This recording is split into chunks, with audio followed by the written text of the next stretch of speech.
विश्वरूप का वर्णन है। माते व्यथामाच विमूढ़ भाव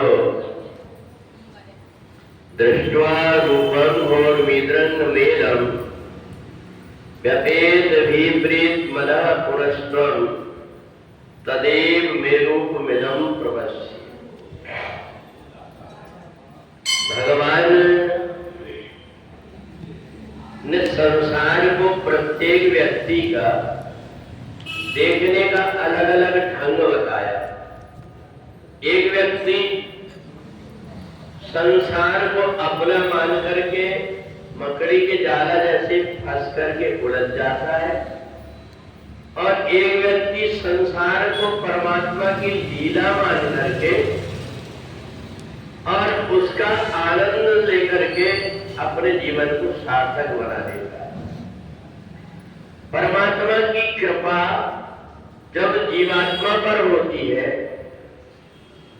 तो जो असंभव कार्य है वो भी सारे कार्य संभव हो जाते हैं। पर हमें परमात्मा के चरणों में निष्कपट भाव से केवल लगना पड़ता है, और जब व्यक्ति लगता है तो परमात्मा उस जीवात्मा का कल्याण कर देते हैं। दूसरी एक बात और है, पिता से माता 100 गुना करती सुख से प्यार।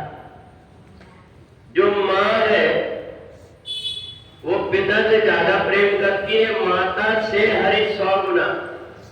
अब माँ जितना प्रेम करती है उससे 100 गुना ज्यादा प्रेम करते भगवान, और भगवान से भी 100 गुना ज्यादा प्रेम रास्ता दिखाने वाला कोई सद्गुरु करता है।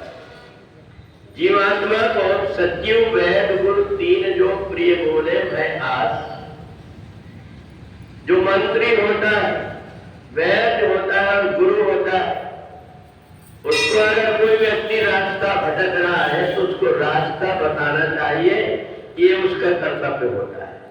तो इसलिए भगवान ने देखा अर्जुन ये संसार को देख करके परमात्मा के पास में रह करके संसार को देख रहा है, जबकि देखना चाहिए उसको परमात्मा को, देख रहा है संसार को, और रोते रोते भगवान के चरणों में गिर गया। भगवान ने कहा क्या हो गया? बोले अब मेरी बुद्धि काम नहीं कर रही है, आप बताओ कि मेरे को क्या करना चाहिए। भगवान ने कहा सोचम प्रज्ञावादान भाष्य, बातें तो तू ज्ञानी जैसी कर रहा था, पर 1 नंबर का मूर्ख है तू, क्योंकि तेरे को ये पता नहीं है कि परमात्मा के पास में रह करके तू संसार को देख रहा, परमात्मा की तरफ देख। अर्जुन ने कहा मैं कैसे देखूं? भगवान ने कहा कि तू मेरी शरणागति ग्रहण कर ले तो मैं तेरे को सब दिखा दूंगा। जब अर्जुन ने भगवान से कहा आप जो कुछ भी कहेंगे मैं करने को तैयार हूं, भगवान ने तुरंत अपना विश्वरूप दिखा दिया। अब अर्जुन जो संसार की तरफ देख करके रो रहा था, अब भगवान को देख करके हंसने लगा, और भगवान को देख करके जब हंसने लगा तो उस समय पर गुरुदेव ने भी कह दिया यत्र योगेश्वर कृष्णो यत्र पार्थो धनुर्धरा। जहां पर भगवान कृष्ण है उनकी तरफ मुख करके अर्जुन खड़ा हो गया। अब उसको कोई भी योद्धा परास्त नहीं कर पाएगा, और भगवान की तरफ जो व्यक्ति चलने लगता है भगवान उसका स्वतः ध्यान रख करके करने लगते हैं।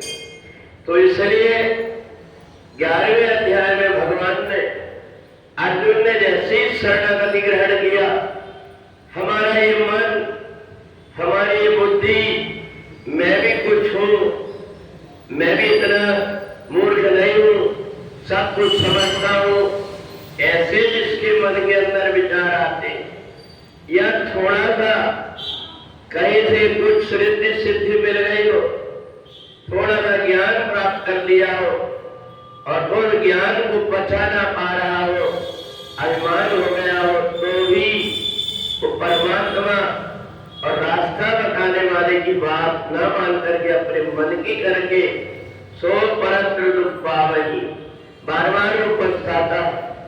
और इसलिए भगवान ने अर्जुन को केवल अपना विराट रूप नहीं दिखाया, अपना चतुर्भुज रूप दिखाया, दो भुजा का रूप बना करके अर्जुन को अपने गले से लगा करके कहा, माते गथा मां सविमूढ़ भावो, अब तू मेरी शरण में आ गया है, तेरे मन के अंदर क्षण और प्रपंच नहीं है, क्योंकि मेरे लिए एक ही चीज से दूरी है, और वो है निर्मल मंजन सो मोहि पावा, मोहि कपट छल छिद्र न भावा।